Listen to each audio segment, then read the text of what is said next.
দেড় মাসেও কমেনি জ্বালানি তেলের সংকট। এখনও দীর্ঘ সময় অপেক্ষা করে জ্বালানি নিতে হচ্ছে গ্রাহকদের। ফিলিং স্টেশনে তেল নিতে এসে চালকদের পিছু ছাড়ছে না ভোগান্তি আর বিড়ম্বনা। চাহিদা মতো তেল না পাওয়ার অভিযোগ তুলে দ্রুত সময়ের মধ্যে সমস্যা সমাধানে সরকারি পদক্ষেপ চেয়েছেন ভুক্তভোগীরা। Apple শাহরিয়ারের report.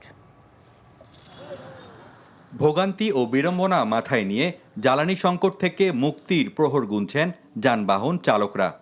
রাজধানীর ফিলিং স্টেশনগুলোতে দীর্ঘ সময় অপেক্ষার পর তেল নিচ্ছেন গ্রাহকরা। তেলের দাম বাড়লেও এর প্রভাব নিয়ে রয়েছে মিশ্র প্রতিক্রিয়া।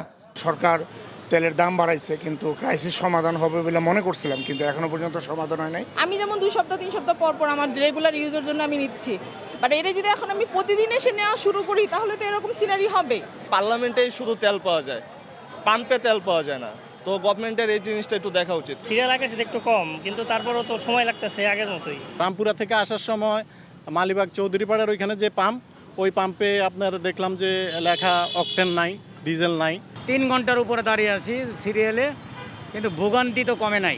ফুয়েল পাস চালু করায় মোটরসাইকেলের চাপ কিছুটা কমেছে বলে জানিয়েছে পেট্রোল পাম্প কর্তৃপক্ষ। আমরা তো ফুয়েল পাস ছাড়া তেল দিচ্ছি না। অনেকে পাচ্ছে যে সকালে একবার নিচ্ছে, সে তো বুঝতে পারে নাই, সে আবার যখন লাইনে আসছে স্ক্যান করার পর দেখা গেল যে সে তেল নিচ্ছে আজকেই। সরবরাহ আমাদের স্বাভাবিক আছে, আমাদের অ্যাজ ইউজুয়াল যেভাবে থাকে সবসময় আমাদের ওইরকমই আছে। রাজধানীর বাইরেও একই অবস্থা। দাম বাড়ার পরও চট্টগ্রাম, রাজশাহী সহ বিভিন্ন জেলায় পাম্পের সামনে রয়েছে যানবাহনের চাপ।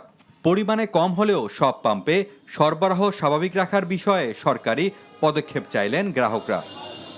Apple Shahriar, NTV news, Dhaka.